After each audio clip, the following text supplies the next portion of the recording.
Acesta este episodul 8. 8, nu? Da. În această reclamă va fi despre igienică. Așa.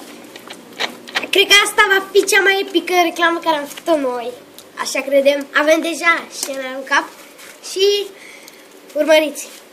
Igienică, atât de fină. Uite, uite, uite. Și da, aceasta a fost reclama. Apropo de episodul 4 a Properoare, dar n-am mai putut să-l punem, să-l postăm. Nu știm de ce, cred că l-am editat noi, dar nu știu că l-am editat. Și să mai vorbim și să înceapă parodia. Ce faci, fă?